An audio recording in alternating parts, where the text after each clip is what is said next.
Hello बच्चों and welcome to अचान Mukesh Kashyap myself Vaishali. और बच्चों हमारा चैप्टर चल रहा था क्लास 10 का first chapter chemical reaction and equation. इसके ऊपर ऑलरेडी हम 2 वीडियोस कर चुके हैं। अगर आपने नहीं देखी हैं तो आप चैनल पे जाकर उन्हें देख सकते हो। बच्चों इससे पहले जो हमने पढ़ा था वो पढ़ा था टाइप्स ऑफ केमिकल रिएक्शन, यानी पिछले वीडियो में। तो उसमें हमने 2 रिएक्शंस का जिक्र कर चुके थे। फर्स्ट इज कॉम्बिनेशन रिएक्शन और सेकंड थी हमारी डीकम्पोजिशन रिएक्शन। तो आज हमें डीकम्पोजिशन रिएक्शंस के टाइप पढ़ने हैं, बिकॉज जो डीकम्पोजिशन रिएक्शन होती है वो 3 टाइप की होती हैं। ठीक है, कौन कौन सी? Thermal decomposition, photochemical decomposition and electrolytic decomposition. तो पहले देखते हैं थर्मल डीकम्पोजिशन क्या होता है।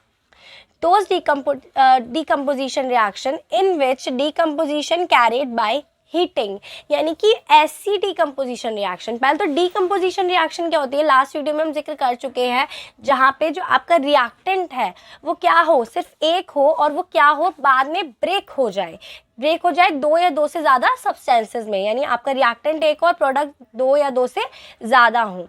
ओके, डीकम्पोजिशन मतलब ब्रेकिंग होता है, टूटना होता है। तो वही है कि एक ही चीज़ को आपने तोड़ दिया। ओके, तो डीकम्पोजिशन हम किस किस टाइप से कर सकते हैं? तो जो थर्मल है, थर्मल का मतलब बाय हीटिंग है, यानी आप किसी भी केमिकल को लो और उसको जब आप गर्म करो और वो गर्म करने से क्या हो जाए, ब्रेक हो जाए, यानी हीट करने से ब्रेक हो जाए, तो उस टाइप के डीकम्पोजिशन रिएक्शन को बोलते हैं थर्मल डीकम्पोजिशन। जैसे आप यहाँ पे देख सकते हो एग्जाम्पल में CaCO3 यानी कैल्शियम कार्बोनेट है, जिसको हम हीट करेंगे। ये जो एरो है, एरो के ऊपर आपको लिखना होगा हीट, या फिर आप एक काम कर सकते हो, आपको कहीं कहीं पे हीट ना मिलके एक सिंबल मिलेगा डेल्टा का, ठीक है, ऐसे ट्राइंगल जैसा, ये भी मिलेगा। इसका मतलब भी क्या होता है, हीट ही होता है कि आपको हीट दी जा रही है रिएक्शन में। और वो किस किस में ब्रेक हो जाता है, CaO यानी कैल्शियम ऑक्साइड और CO2 कार्बन डाइऑक्साइड में ब्रेक हो जाता है, डीकम्पोज हो जाता है। ओके, तो ऐसी रिएक्शन जिसमें हमें हीट देनी पड़ती है और तब उनका ब्रेकिंग हो, तब डीकम्पोजिशन हो, तो वो थर्मल डीकम्पोजिशन कहलाती हैं। अब बात करते हैं फोटोकेमिकल डीकम्पोजिशन की। Those decomposition reaction in which decomposition carried by sunlight, यानी कि ऐसी डीकम्पोजिशन रिएक्शन जिनका डीकम्पोजिशन कब होता है, यानी वो कब ब्रेक होती हैं, जब उन्हें सनलाइट हो, सनलाइट की प्रेजेंस में वो हो रही हो। तो इसमें जैसे आपको एग्जांपल दिया है AgCl यानी कि सिल्वर क्लोराइड। इसमें एरो के ऊपर आपको लिखना होगा, या तो आप सनलाइट लिखेंगे, उसके अलावा एक आपको और चीज़ मिल सकती है, या फिर लिखी हुई मिले आपको, उसमें Hμ आपको लिखा हुआ मिलेगा। ठीक है, Hμ, इसका मतलब भी क्या है, इसका मतलब है हीट से ही है। ठीक है, कि आपको हीट, सॉरी, इसका मतलब भी सनलाइट से है कि सन की रेज आ रही हैं। ओके, क्योंकि जो लाइट होती है हमारी, ये क्या है, ये लाइट के लिए ये फोटॉन्स की आपको एनर्जी दी हुई है Hμ। तो आप ये बात याद रखना कि अगर आपको ये मिले या फिर सनलाइट मिले तो आप क्या कर सकते हो, इसका मतलब यही है कि ये फोटोकेमिकल डीकम्पोजिशन है, यानी सनलाइट की प्रेजेंस में हो रहा है। ओके, तो AgCl किस किस में ब्रेक होता है, Ag यानी सिल्वर में, और क्लोरीन यानी Cl2 में ब्रेक हो जाता है। किसके बाद, फोटोकेमिकल डीकम्पोजिशन के बाद। अब अपने अगले टॉपिक की तरफ बढ़ते हैं, जो कि हमारा है electrolytic decomposition. Those decomposition reaction in which decomposition carried by passing electricity, यानी कि ऐसे डीकम्पोजिशन रिएक्शन जिसमें क्या होता है कि इलेक्ट्रिसिटी पास कराने से क्या हो जाता है, वो डीकम्पोज हो जाते हैं, यानी ब्रेक हो जाते हैं। ठीक है, इसे इलेक्ट्रोलिसिस भी बोलते हैं। इस जो पूरा फिनोमेना है इसे इलेक्ट्रोलिसिस भी बोला जाता है, जिसमें क्या किया जाता है, किसी भी सब्सटेंस में अगर आप क्या कर रहे हो, इलेक्ट्रिसिटी प्रोवाइड करा रहे हो या उसमें से इलेक्ट्रिसिटी फ्लो करा रहे हो, तो वो अपने आयंस में डिवाइड हो जाती है या फिर छोटी छोटी मॉलिक्यूल्स में ब्रेक हो जाती है। जैसे आप यहाँ पे एग्जाम्पल देखोगे H2O यानी वाटर का, तो अगर वाटर में आप क्या कहलाओगे, इलेक्ट्रिसिटी पास कराओगे, इसमें आपको लिखना पड़ेगा एरो के ऊपर इलेक्ट्रोलिसिस। ठीक है, इसमें आपको इलेक्ट्रोलिसिस लिखना होगा एरो के ऊपर, जिससे पहचान पड़ेगी कि ये कौन सा है, इलेक्ट्रोलिटिक डीकम्पोजिशन है। तो ये किस किस में ब्रेक हो रहा है, देखो, इलेक्ट्रोलिसिस कराने के बाद H2 यानी हाइड्रोजन में और O2 ऑक्सीजन में ये ब्रेक हो जा रहा है। जो हमारा वाटर है वो हाइड्रोजन अलग हो गया और ऑक्सीजन उसमें अलग हो गई।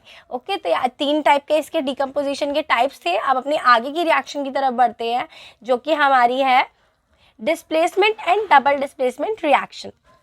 तो इन रिएक्शन को बच्चों आपको बहुत ज़रूरी है कि अच्छे से समझो। इसको समझने से पहले साइड में मैंने एक टेबल दिया है, अगर आप इस टेबल को देखोगे तो ये है रिएक्टिविटी टेबल। ठीक है, आप इसको जूम अप करके भी देख सकते हो।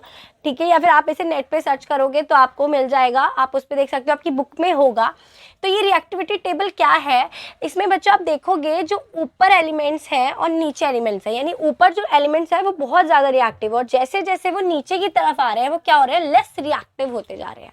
ठीक है, रिएक्टिव मतलब वो एकदम से किसी के भी साथ आसानी से रिएक्शन कर सकते हैं। तो इस टेबल का या इन एलिमेंट्स का एक रूल होता है कि जो ऊपर वाले एलिमेंट्स हैं, यानी जो मोस्ट रिएक्टिव एलिमेंट्स हैं, वो क्या करते हैं, अपने से लेस रिएक्टिव को, यानी अपने से नीचे वाले एलिमेंट को उसके सॉल्यूशन में से डिस्प्लेस कर देते हैं। डिस्प्लेस कर देते हैं मतलब उसको उसमें से बाहर निकाल देते हैं। वैसे समझो आप ऊपर आपका मकान मालिक रहता है, नीचे आप किराएदार हो। मकान मालिक कभी भी चाहे वो आएगा और क्या करेगा, आपको निकाल देगा कि चलो चलो मेरे घर से निकलो। क्यों? क्योंकि वो आपसे ज़्यादा स्ट्रॉन्ग है, यानी ऊपर वाले स्ट्रॉन्ग है नीचे वालों से, ज़्यादा रिएक्टिव है नीचे वालों से। ठीक है, तो ये हमें डिस्प्लेसमेंट और डबल डिस्प्लेसमेंट में बहुत हेल्प करने वाला है। तो पहला डिस्प्लेसमेंट रिएक्शन को देखते हैं।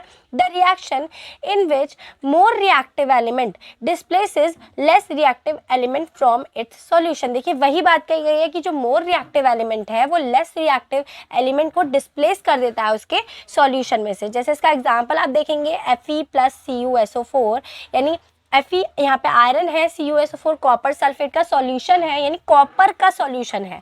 कन्वर्ट क्या हो रहा है, देखिए Fe, आप रिएक्टिविटी टेबल देखो तो Fe कॉपर से ऊपर है, यानी ज़्यादा रिएक्टिव है। तो Fe ने क्या किया, कॉपर के सॉल्यूशन में से, यानी CuSO4 में से Cu को, कॉपर को बाहर निकाल दिया, जो कि अलग हो गया, आप देख सकते हो, प्लस Cu अलग निकल गया है, और उसकी जगह सॉल्यूशन में खुद आ गया, यानी Cu हटा के FeSO4 बन गया और Cu बाहर निकल गया, यानी उसने क्या किया, उसको डिस्प्लेस कर दिया। इसलिए इस रिएक्शन को हम क्या बोलते हैं, डिस्प्लेसमेंट रिएक्शन बोलते हैं। तो बच्चों इस टाइप की रिएक्शन आपको मिल सकती है काफ़ी सारी, कि आपको एक रिएक्शन दी हो और पूछा हो कि is this reaction is possible, तो क्या ये रिएक्शन पॉसिबल है।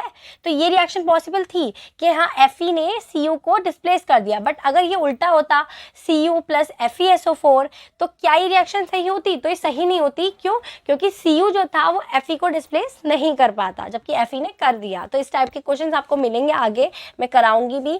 तो अपनी अगली रिएक्शन की तरफ हम बढ़ते हैं।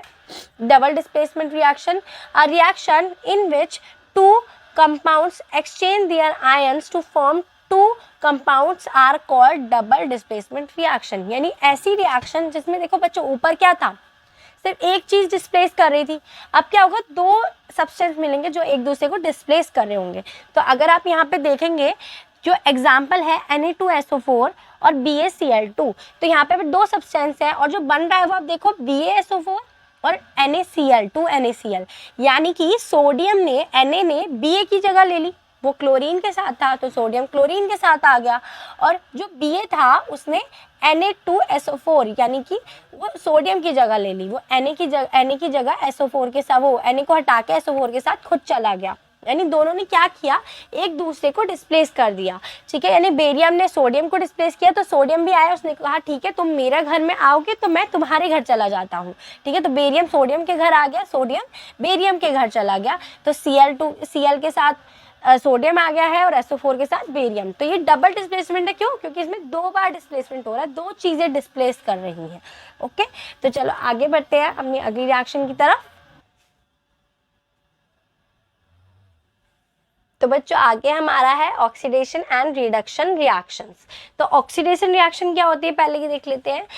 Those reaction in which oxygen is added और hydrogen is removed are called oxidation reactions. यानी देखिए ऐसी रिएक्शन जिसमें क्या होगा, या तो उसमें ऑक्सीजन ऐड हो रहा हो, यानी ऑक्सीजन से रिएक्ट करके ऑक्सीजन उस कंपाउंड के साथ या फिर उस एलिमेंट के साथ जुड़ रहा हो, या फिर हाइड्रोजन किसी कंपाउंड में से क्या हो रहा हो, रिमूव हो रहा हो, हट रहा हो। तो अगर आप देखो example 2Cu + O2 gives us 2CuO, यानी कॉपर ऑक्सीजन के साथ रिएक्ट करके कॉपर ऑक्साइड बना रहा है, यानी ऑक्सीजन का क्या हो गया, इसमें एडिशन हो गया, ऑक्सीजन ऐड हो गई कॉपर के साथ। तो ये हमारी कैसी रिएक्शन हुई, ऑक्सीडेशन रिएक्शन हुई। या फिर इसकी जगह आपको कोई ऐसी रिएक्शन मिले जिसमें क्या हो रहा हो, हाइड्रोजन रिमूव हो रहा हो, तो उसका मतलब भी क्या होता है कि वो रिएक्शन कैसी है, ऑक्सीडेशन रिएक्शन है।